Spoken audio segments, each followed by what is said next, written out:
YSR Congress party మాజీ municipal chairman తురకా కిషోర్ గారి arrest మీద ఏపీ హైకోర్టు ఈరోజు కీలక తీర్పు కూడా వెలువరించింది. ఈ తీర్పుతో వైసీపీ కార్యకర్తల్లో ఒక జోష్ అయితే వచ్చుంటుంది, జోష్ని అయితే నింపింది. తప్పుడు కేసులు పెడితే న్యాయస్థానాల్లో ఏ విధంగా తీర్పులు వస్తాయి అన్నదానికి నిదర్శనం ఇది కూడా ఒక కేసు. తురకా కిషోర్ గారిని వెంటనే విడుదల చేయాలని చెప్పేసి న్యాయస్థానం ఆదేశాలు ఇచ్చింది. అంతేకాదు ఆ రిమాండ్ రిపోర్ట్ను సస్పెండ్ కూడా చేసింది. చాలా ఘోరం ఏమంటే, మొన్న రీసెంట్గా గుంటూరు జిల్లా జైలు నుంచి విడుదలైన తురకా కిషోర్ గారిని పల్నాడు జిల్లా రెంటచింతల పోలీసులు ఇమ్మీడియట్గా వచ్చి అక్రమంగా నిర్బంధించారు. ఈవెన్ తన పిల్లల్ని, తన భార్యని, తన తల్లిని కూడా కలవలేకపోయాడు. చాలా బాధాకరమైన విషయం. అక్కడే ఉన్నారు కానీ కలవనివ్వలే పోలీసులు, లాకెళ్ళిపోయారు అట్లే. తన భర్తను కోర్టు ముందు హాజరుపరిచేలా పోలీసులను ఆదేశించాలని చెప్పేసి కోరుతూ ఆ తురకా కిషోర్ గారి భార్య పోయిన వారం హైకోర్టులో అత్యవసరంగా లంచ్ మోషన్ రూపంలో హేబియస్ కార్పస్ పిటిషన్ కూడా దాఖలు చేసింది. ఈ పిటిషన్ మీద హైకోర్టులో వరుసగా విచారణ కూడా చేపట్టింది. ఇవాళ జరిగినటువంటి విచారణ సందర్భంగా హైకోర్టు కిషోర్ గారి అరెస్టు మీద తీవ్రంగా స్పందించింది. నిబంధనలకు విరుద్ధంగా తురకా కిషోర్ని అరెస్ట్ చేశారు. అరెస్ట్ చేసిన సమయంలో పాటించాల్సినటువంటి నిబంధనలు కూడా పూర్తిగా తుంగలోకి దొక్కారు. సుప్రీంకోర్టు గైడ్లైన్స్ను కూడా మీరు పాటించలేదు అని చెప్పేసి పోలీసుల మీద హైకోర్టు చాలా సీరియస్ అయింది.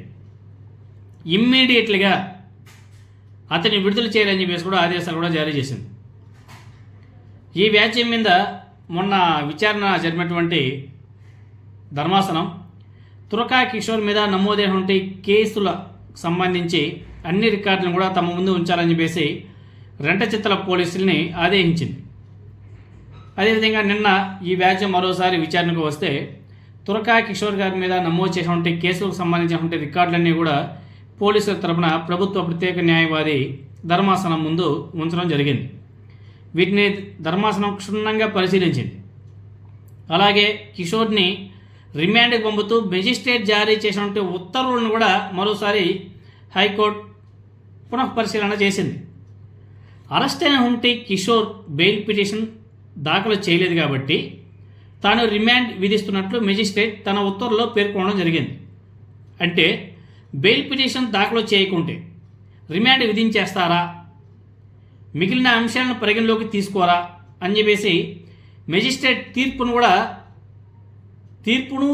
కూడా ఏపీ హైకోర్టు ప్రశ్నించింది. రిమాండ్ రిపోర్ట్ తీసుకునేందుకు కిషోర్ తిరస్కరించాడు అని చెప్పేసి పోలీసులు చెబుతున్నారు. కానీ మెజిస్ట్రేట్ తన ఉత్తర్వుల్లో దీని గురించి ఎలాంటి ప్రస్తావన చేయలేదు. మీ అసిస్టెంట్ పబ్లిక్ ప్రాసిక్యూటర్ కింది కోర్టులో కిషోర్ ఏ కాగితాలను తీసుకోలేదని చెప్పేసి చెబుతారు.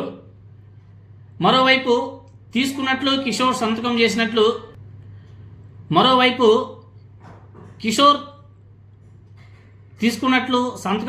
చెప్తారు.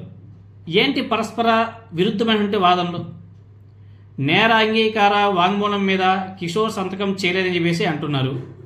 మీరు చెబుతున్నట్లు అతను కరుడు గట్టిన నేరస్తుడే అనుకున్నా, అన్ని నేరాలు చేసేసానంటూ ఒప్పేసుకొని సంతకం చేసేస్తారా అని చెప్పేసి కూడా ధర్మాసనం ప్రశ్నల వర్షం కురిపించింది. ఒక వ్యక్తి నిర్బంధం అక్రమమైనప్పుడు ఆ వ్యక్తి ఒక క్షణం కూడా జైల్లో ఉండడానికి వీల్లేదని చెప్పేసి ధర్మాసనం చాలా స్పష్టం చేసింది.